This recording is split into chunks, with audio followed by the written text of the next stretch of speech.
Çoxdan bəri səndən ayrı qalmışam, elə darıxmışam o kənd sənsiz. Səndən ayrı saralmışam, solmuşam, səndən ayrı saralmışam, solmuşam, elə darıxmışam o kəndim sənsiz, ay elim sənsiz, ay obam sənsiz, o kəndim sənsiz.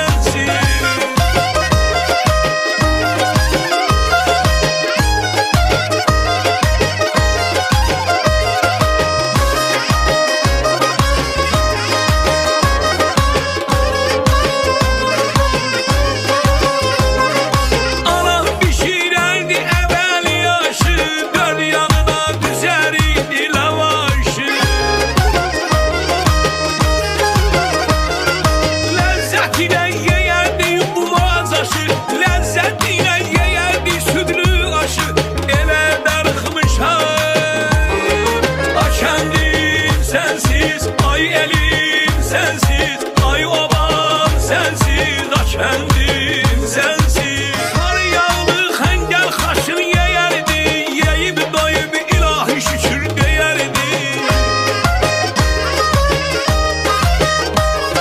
Toy alanda şah vəziyər oynardıq, meyvəsini bəy gəlinə paylardıq.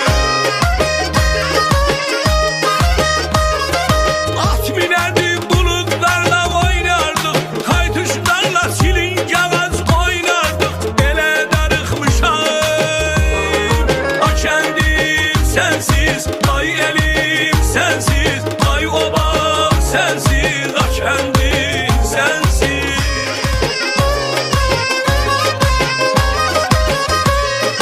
Ay ellilər, mən kəndimi sevərəm, gözəlliyin hər bir yerdə öyərəm.